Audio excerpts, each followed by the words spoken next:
ati anam si kawalti bani wa inta lati shawa ati gurgurte sanarratti ati dallalatu tesi jamal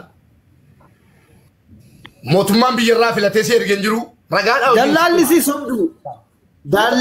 si sobdu me amma dallalli si kijiba ati dallala guddaa turteen beekaa guyyaa takka embaasii dhufteen beekaa والله هو اللي جاي تتوبا ام مباركين كده قبل اجيسه قال انجلس كان نيمن اتي امباسادران كجبين زبنيا امباسي تيغل تيو توجته ان يرته سوبن فدو اكديلا تلسيتي ما جرا مو بي تكتنا كان مجرا غافسن لا ايش هي في بالفنان وفانجرا هذا كلاتين ايجيبي انا نفسي مبارك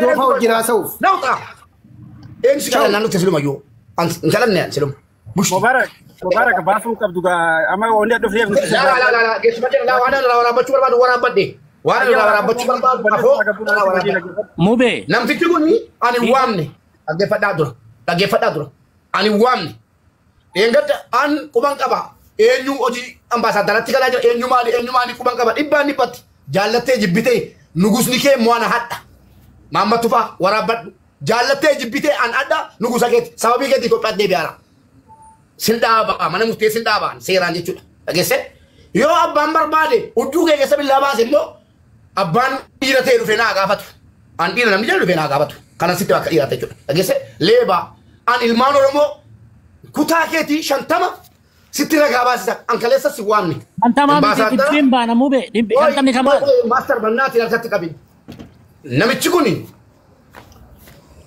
dimiko dimma kadar martuti wal qabata waram age badda kezin ko mali fi kadar martu lubun jira an dimma kadar dubachun barbadwa amastanan sagale kadar martu sin nage fatisa bare famas sin nagasisa an namana mawliti busumiti kadar martu du'e muhammad tufa cala wanta edi imma muhammad tufa ra kan dubanni namdina dorge kadir martut ijollen oromo nando ingilizi jiltan akati petan itinasati achiti fitadati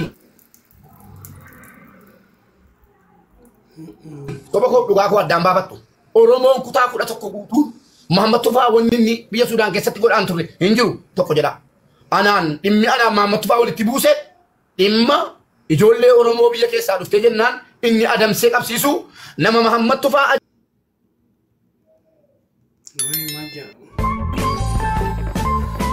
awabal akan nanjo dalalate hatute emiti tokko jeda lama famo dimman talati shawa inni mbeka taga bawdi male nayada cisa dimman tala shawa inni gurgote basuda demne ratti ati enyu ni nanjede ati enyu ni kan intala kan rafal mudufte nanjede dubbilati debise anana mati grota kada tejalli fateen talachi basuda jene namichi siri tojete ogga kudalama dafka sinyate passporti sudani tibabate lammi sudani goden tala shawa intala sana basuda ana tumrate muhammad tufa ana oromo nanjede kuma dakan ana oromo duwa intala oromo ana lalla tabalisi lalla tunanjede intala kanammo ambiyan gala mati sinan fida shawan kesa wanu ga kuda meqati gala mubarak nikiji bayda warabada la faka adaka mati intalati bakkete rijira nan fidan agesani milyaran sini fida gurgurate aslan muhammad tufa ojin sadur dalalatu jole biya rafide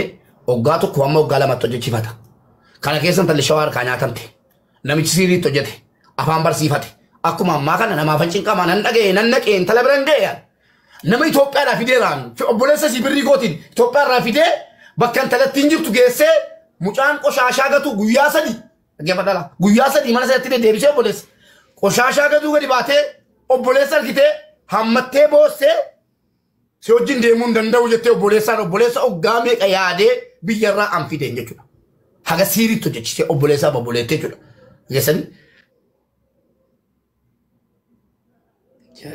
ato imbasida jennena nan obbolesa citan bisani gara biyyatti geggeessani anammo lubbu banel kaabe mala sin dosan namichi bala gizeda gesani muhammad tufa nama abba mana faada mana addam baase abba mana matamma buse intala jimma abba mana matamma buse intala mo gudechise ragani tabamas wana dubba dukon warabama ragani tabarom intala jimma abba mana si gwadanga ko matamma buse هذا منا سوداني قد تشيسه ما تاني كلا تشيسه محمد تبا كابات دمس دلتا المنا نوسا كنو كان information يا كنا تقول نما ما استرجلهم دلتا نانو أرسي كنو تأذيرا جنّا مجابالة إسني فنفيدا أجلو جرا تكنا أبابونا كن هذا إنجليزي جرا كنا نجتوا أنا رام فوتود okay woi umat tani mekan age batu mambuduman Muhammad denjiru Muhammad tufa an ummato romotanga dibe Muhammad tufa imbasiti akkanu jala debiyen galle Muhammad tufa ilmo ke guddifadhu sigaha inni duri jiren dorge age sani nama gadi ba e mal jed ijol kwasi tabata mala enyu kunola yara master kana Sudan master jolle arsiti Sudanit kwasi tabatama enyu jolle jimmati jolle arsi ولين تعني جرات كرتون كذا كواسي تبع تماجرا جولين غولي رتي ولولته ودا والقبده بوكسي والتفتفتي مال جدي ما تفعل لك اشقاباجي تشري فايل مانو رمغور غواتا توري جولي سيكوم جولي لين سوريغا جيم وانجلم تلفرا تراغا جل لبس كونو تلا كانغا فسنا اني تلبس كيسا تكونو دلتان نورسي جولي جيب سيكوم جولي لين سوريغا ergamo yani fudate ilmano romo qoduda ojinsa bakkala kan ilmano romo kat mata to kontani barbad ijolle le sodiga jimma wanjam telefarra bit ayda nutlabse ijolle arsi mube wana to kana si merkanesun tamne gaf santure gare abba jifari fi gare si komando gare hasasa ture arkawit meda balabilit si wajjiran nama sirriti mewti malif gotan dubbat Abdul Razak al inasa uyu jolen kala tonina no si komando dubbat da Muhammad tufa wani suda ti gola tore wa hen kadir martu moga di kanan geggefamte ta geggesa barela an inasa kadir martu dukubera oromo gargara arana tanita mube am ana sanju kadir martu inasa Abdul Razak dubbat da silaman an inasa amma Abdul Razak dubbat di ane dubbat da ya jirta Abdul Razak jirta ani namticha kama dini kaba wanti jadufi wan birati mitjan ani mana citto yaro inni inqaziti mana citto mana saran kesan galle inni kesa galu bekani bara kuma lama torba akka wara Europa hit inqazi la fajamtu gafa uji motuma argachuudaf kara dite wallahi birri takkati wan tinyatu hinqamne bekani himbarada jade wara jami'a مركز الإسلام من كيست والله ورد عليه إثيوبيا رقبتين في ورد سنجلة ديمه وجي سنسنسس دربه وجي سنسس مالي وجي سنسس أنما إذا أكست تبيكو سنيقل كان ما ولنو برا إنني ويانا جل إيتمي بجا ورابي في ولا بيرا ويانيتي بك جر شاينا قدت بوتا جر شاينا قدت ثم والله كإني بجا ورابو بيكان إمباسي توبيا تتجتشون والله ثم والله لو سرق ربنا رقا دكا جد نما ديني ربي اللي قرأي ديني ربي شيطان نو جني نو قرأي جر أما كا ديني تيني مير إيقا جار ثم كمان جد شارافي مكا دين ربي إيه مالي إسا كبجو في مت ما استر وانت أني كاتي درجة اللي ستينار وان أني إسا كبجو بلقو كان محمد تفاصون تين محمد بلغوتي مكان زي سلتم نادباسنت غافا إني وجولة كأن جري فرا هنگا لفا إرا هنگا أرغتاني اندرمانت وجولة كأن جلة ديمي إيغا جرادوكو أدباسنة بريچمنة بين والله أنا أرنوسو محمد تفانا ما يتوبيا جرو والله نما توقفا مر مسر مر وسو بيخانت تسار جيجو نما غافا وري كأن يو شوما مهو warri keenya yoo angoo qabate hoo jen Oromoo haga yoom angoo qabatti nuun jedhee gaafa lamma magarsa ummata Oromootiif dubbatu ani mataan kiyya jechuudha. Ijoollee keenya walitti qabee bada jara namee du'aayi keenya goona ummatuma keenya kanaayyuu lammuma kanaayyuu itti aanseetu ummata keenya kana rabbi angoo haa qabachiisun afaan hin qabattuu nama naan jedhe dhugaa rabbi isinitti himan afaan hin qabattuu nama naan jedhe bulguudha jechuudha bulguudha. Kanafi namni mubee bichaa miti kaama inni mubee siltee jedhu wallahi inni jarana nu waan isaa waan nu beeynan bulguu kana mubee yoo taate ilma Oromoo qofa osoo hin taane Oromoo 11 osoo hin ta'in wallahi ilma Itoophiyaa ilma Itoophiyaa guutuudha yoo jenne wallahi nu saalchu jechuudha. Mubaaraki gaafa inni mucaa bareedaa areeda akka baase kanatti hin baasin isa beeka bareechiseen. Gaafa san quuqama saba isaatiif quuqama akkamii akka qabu. Maal akka inni yaadu. Kun ebaluu kiyya kun amma isin haga inni guddate miidiyaa irra guddate kana beektan malee gaafa inni ijoollee Oromootiif ummata kaaniif akka inni itti yaadu anini nama beeku. Amma yoo walitti dhiyaachuu iyyuu maanneeyyuu dur nama beekudha gizee inni ijoollee daa'imaa jechuudha. Bulguun kun gaafa sanuu akkasuma jira. Bulguun Mahammad Tufaa sun ta'in Mahammad Bulguuti maqaan isaa. Qabeenyuun jechuudha. Abdul Qadir dhiifama naa godhi waan atam dura jetteef anillee beekta agma tension haa ati dhiifama naa godhi. Waan atama jette kana beekta yeroo sani amma inni akka amma kanaatti ilmi namaa kun beekta so jiruu uumama irraa kan ka'e waliin gaariidha. Namoonni amma inni har'aani Mubaarakin arrabsu kun gocha ofii hunda waan kalee nurra dalagaa ture. Waan amma san jedhe dhiisi har'aa sanatti kaleessa Mubaarakan ijoollee lama jira jedheni. Nama tokko gaafa mucattii gaafa jireef sheetaa irratti wataadara ofii jaalatu wataadara maqaan isaa Mu'attas jedhamu. Itti fidee wataadara Mu'attas sanii nama lama jaalachiisee mi'attii ibidda jirtuu ibiddatti qabsiise Muhammad Tufaati. Nama nas been jiru. Magaalaa san keessa fiitee poolisni qabuu dadhabdee karaa biraatiin rabbi irraa dhaamse. Har'a deebinee mucattii takka jirta amma biyya keenya kana jirtu. Takaleen keessaa baatee haga har'aa manni yaalaa jiru. Nasbeen amma si argisiisa amma si dubbisiisa daqiiqaa 10 booda naa eegi bilbila na jala sinaa seenuu dide. Kaleen isii miidhamte waan qaba keeyyizi kan keenya rabbitti harkaa qaba. Kanama hundaatu Oromoo rabbi harkaa qaba. Muhammad Tufaa wallaahi billaahi Mubaarak jettaami.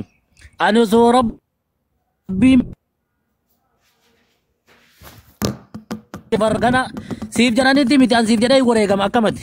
Simaam nas beeteetiif jedhee maal gootaa Mubaarak dhaadhatte ilmaan Oromoo hunda weerarte ati. Namni bar wayita inqaas hin galu Muhammad Tufaa bar wayita jallaabiyaa ciccitaa ajaa'aa godhatee qaama ofiitu hundi qande san wayita san soorataa baate ijoolleen teena shamarran afaan Arabii beekaaf achitti. Namni diinaa rabbiitiif dhufe ilmaan Oromoo akkasii weeraru ture. Wayita inni dhuufuu qabachuu hin dandeenye akka nama qumaataa yeetiif beeynanu. Maa yoo dhugaa waliin dhibne reyaalitii jirtu.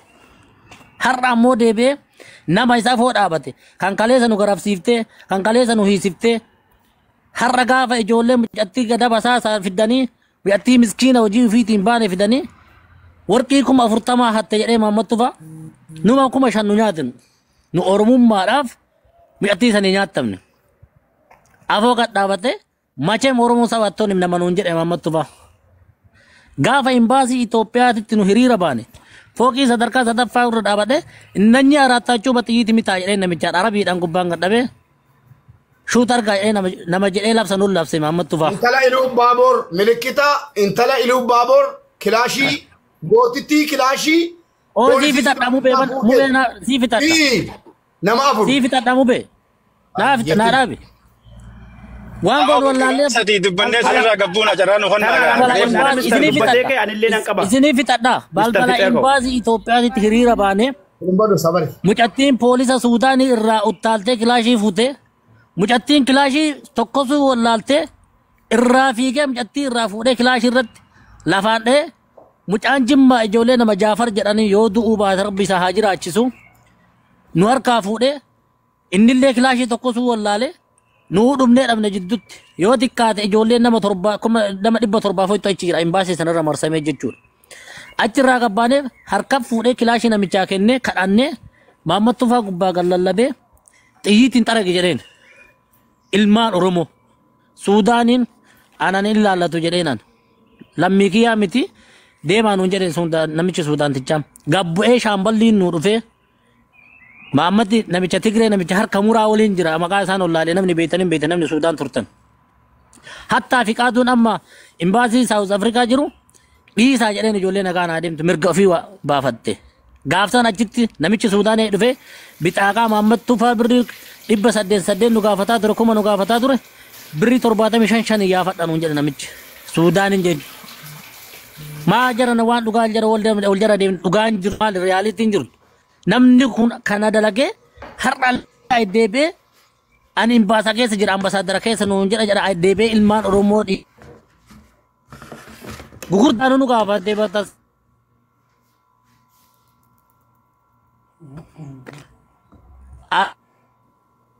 Networkii keetti moo kooti? Kan saati moo kooti? Kan saati. Kasaa fakkaata saanii harta fudhatee oni gaamuu bee dhaggeeffadhu waa takkan dubbatee qabu waa dalagaa keessa jira. Maammee qoyi ati maal miidhamte boo miidhama turumbadu dubbadhaati bu'aanu jala ijoolleen aannan bu'aa dhaggeeffadhu Maamad Tufaa qaamaniin beeka Suudaaniin ture anis amma bakka birallee jiraannu durii Suudaaniin ture qaamaniin beeka Maamad Tufaan waan namni itti himuu miti.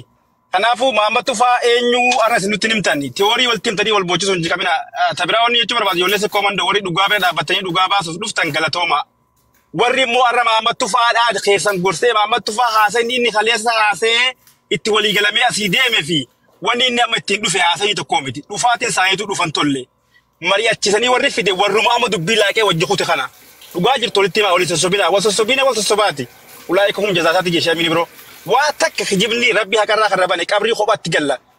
Namticha kaleessa Oromoodhaaf bu'aa takkan buusin arra dhufee Oromoodhaaf waan buusun qabu tana booda. Wama kaleessa dalageeta kaleessa raafsan fiixa baafatuudhaaf deema. Namni kaleessa gaafa gara jabinaa keessatti sabaa ufiitiif tolan oolin amma immoo wanni inni awwammatuuf baala gizeen hunjaaniita waan sa'iin dhugoonfadha amma ittiin tujjaara hagam borcee baase caalaa ilmaan kiyya borcaa ittiin baasaniif. Dhiinni ilmaan Oromoo kan duraan dhugaa ture sun itti hanqateet amma immoo lafee qoqoruu deema. Kan akkasitti beekaa wanni kutte waan kutte haasotanii boo'uu osoo hin taane namticha kana fuuldura maal goonet akka inni bakka san galma waan barbaadu san hin geenye gamtaan irra dalee yaatu. Imbaasii dorgomaa jee kumaa nan qabu sitti maara. Sanumaan baanaa bara mubee akkuma imbaasii sani karaa Abiyyi Ahmadittis ta'ee fi wala namtichi kun nama asirratti hawaasaaf sagalee gurra dhaggeeffatee deebii gaariin deebisniittu hawaasa ambaasaadara ta'ee biyya takkatti muudama.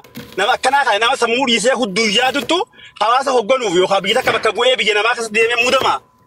Kana sagalee taanee addunyamattuu farrajuu danda'uu qabna. Itoophiyaa qofatti miti.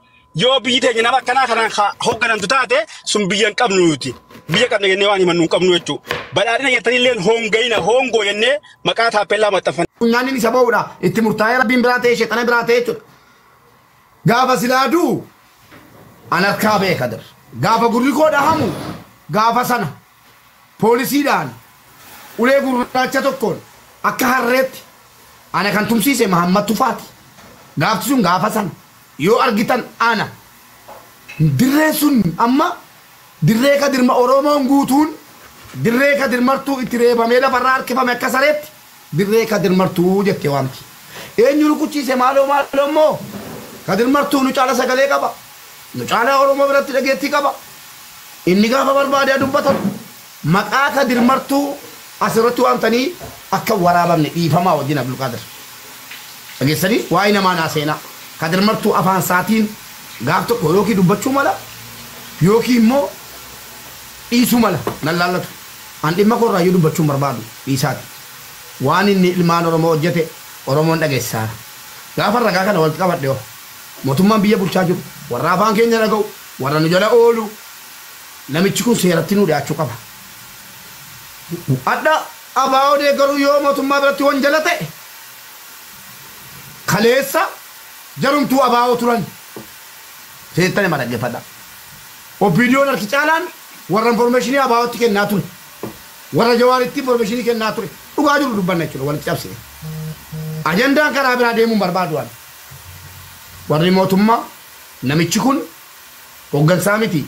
Biiroo mootummaa waardiyyaa ta'uu akka hin dandeenye ulaagaa guutuu akka hin dandeenye isinitti himaa jirran. Malee rakkoon qabu yoo seerri jiraatee haalli nuu qindaa'e seeratti hin dhiyeeffanna nama kana. Namni kun harka dhiigaati. Namni kun dubartoota Oromoo Suudaanotaan gudeechisaa ture. Namni kun dorgomee imbaasii hin taane. Gaafa jalqaba imbaasii ta'u dallaalummaarraa kun dallaal ture. Dallaalummaarraa jallaabiyaa ciccitaa uffataa deemee eessatti gale imbaasiitti gale dorgomee dhageessanii kanaaf suutaan dabareedhaan himadhaa Oromoo dhageessifadhaa namichi kun akka ambaasaadara miti imbaasii ta'e akka hin dhiyaanne gochuu dandeenya dhumateera. Ila mube ama namni tokko mucaa tokko kingi ka jedhu as jala jira isallee galchii tokko gaafa nama gaafa diippoortii godhee seera imbaasii Itoophiyaa keessatti miti seera imbaasii addunyaa irratti namni tokko akka dalage maqaa imbaasiitiin wataadara Suudaanitti kennanii miilaan hin galchan Ayisuus irra fe'anii miilaan hin galu ture. Xayyaaraan galchan.